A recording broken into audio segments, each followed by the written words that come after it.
tuluyan pong winasak ni dating Senate President Chis Escudero ang tinatawag na interparliamentary courtesy between congressman at senador. Dahil kasi sila, iisa yan, Philippine Congress. Dating ko na sinabi, upper and lower chamber, iisa sila para makagawa ng batas. Yun ang kanilang authority. Pero tinuring niya at sinabi niyang scripted, parang sumusunod lang sa dikta at script na gustong mangyari daw ni dating Speaker Martin Romualdez ang mga congressman. Naku, grabe po ang dating yan. Grabe ang dating yan. Kasi ang mga congressman elected yan ng taong bayan. Sila nga ay House of the People. Mahigit na 300 congressman, party list at district congressman. Sasabihin ngayon ng Senate President, dating Senate President, ay siya naman ay galing dyan, dati rin congressman yan ng Sorsogon, na scripted, punitin daw ang script na ginawa ni Romualdez para papagtakpan siya at itago ang issue. Abay talagang hindi humaganda yan. Dahil dyan, ito pong isa sa mga congressman ay nag-react. Lalo na po yung bagong congressman si Terry Ridon, na siyang chairman ng Committee on Public Account na naunang nag-imbestiga. At pumalag ito, sabi niya hindi ito script. Trabaho nila in aid of legislation. Nakalimutan yata ni Senador Escudero na ang Senado at Kongreso parehong merong authority sa in aid of legislation. Pakinggan natin itong reaksyon. Una sa lahat, hindi ko maintindihan kung ano yung pinagsasabi ni Senator Chis. No? Kasi una sa lahat, walang script yung House Infrastructure Committee laban sa kanya or kung sino man ng senador. Kasi kung meron ng script, sa totoo lang, dapat sinalang na ho namin agad si Undersecretary Roberto Bernardo na talaga nagtuturo doon sa kanya pong kaibigan na si Maynard Wu na pinagbagsakan daw po ng kickback para sa flood control projects. No? So, yun yung una. Pangalawa, hindi na namin pinagplanuhan yung pong pagsasalita ni Bryce Fernandez kasi second hearing na po eh. Sinalang po si Bryce na nagtuturo po doon sa dalawang senador na sangkot po sa Bulacan ng flood control corruption scandal. No? So, dapat sa unang-una pa lang ho, sinalang na ho namin sila pero hindi ho namin yung ginawa. At nagrereklamo siya Senator Chis. No? Sabi niya, yun daw ho campaign donation daw ni Lawrence Lubiano. Lahat naman daw, meron daw pong gano'n. Pero kailangan din ho natin magiging kung meron pong script. Ang sinasabi niya ba, siya Congressman Chel Jokno, premyadong abogado, mataas ang integridad sa publiko kasama sa script na ganito? Tingin ko po hindi. Kaya ang pagtingin namin nakakatawa at hindi po kapanipaniwala yung binabanggit po siya. Ayun. So, ayan. Nag-react na po si Chairman Ridon ng komite na nag-iimbestiga. Kasi hindi naman talaga, alam mo, pag sinabi mong script, para sinabi mong lahat ng congressman, artista. Lahat ng congressman ay ang ginagawa ay base sa director, producer, writer, may script. Ay hindi gano'n. Although maraming artistang congressman. Pero sa Kongreso, hindi pwede ang script. Kaya nga parang salitang kanto o salitang pang-showbiz yung ginamit ni Escudero eh. Parang para sa aking personal opinion, lumutang lang yung pagiging parang yabang ang dating. Hindi pwedeng yurakan ang kasamahan para iligtas mo ang sarili mo. Hindi pwedeng sirain ang institusyon para iligtas mo ang iyong sarili. Ay itong kanyang ginawa, pagyurak sa mga congressman, pagsira sa institusyon. Although sira-siraan naman sila parehas. Sira ang Kongreso, sira ang Senado sa tulang.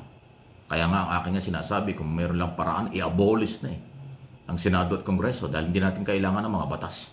Napakarami nating batas. Sila mismo ang lumalabag sa batas. Kaya ko lang tinatalakay ito at aking binibigyan ng opinion kasi ganun ang dating. Kawalan ng respeto ni Escudero sa mga mambabatas na elected ng mamamayan bilang House of the People, House of Representatives.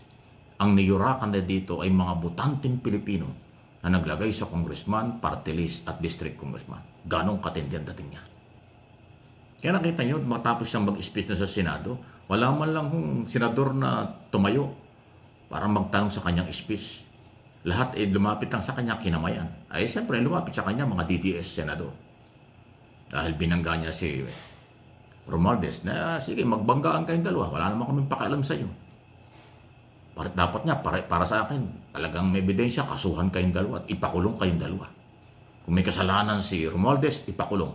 May kasalanan si Escudero, ipakulong. At yung iba pang mga congressman senador. Yan ang kailangan nating pakita. Hindi ko kakampihan kahit sino dyan. Wala akong pakialam sa kanila. Basta may ebidensya, dapat silang managot sa bayan. Bakit ko kakampihan kansin ang mga congressman at senador? Anong pakialam ko sa mga yan? Ang aking channel ay walang kakampihan sa kanila. Ang tutulungan ko ay si Pangulong Marcos. Kasi from day one, voluntary akong tumutulong kay Pangulong Marcos. Ang korupsyon sa kanyang gobyerno, i-expose ka rin. Kaya katulad ng ginawa ko. Bago ko umalis ng Channel 4, PCO.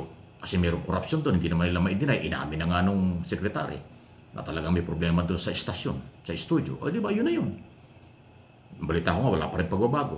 At yung ibang mga opisina. Pero si Pangulo, dahil gusto niya linisin, kailangan natin tulungan.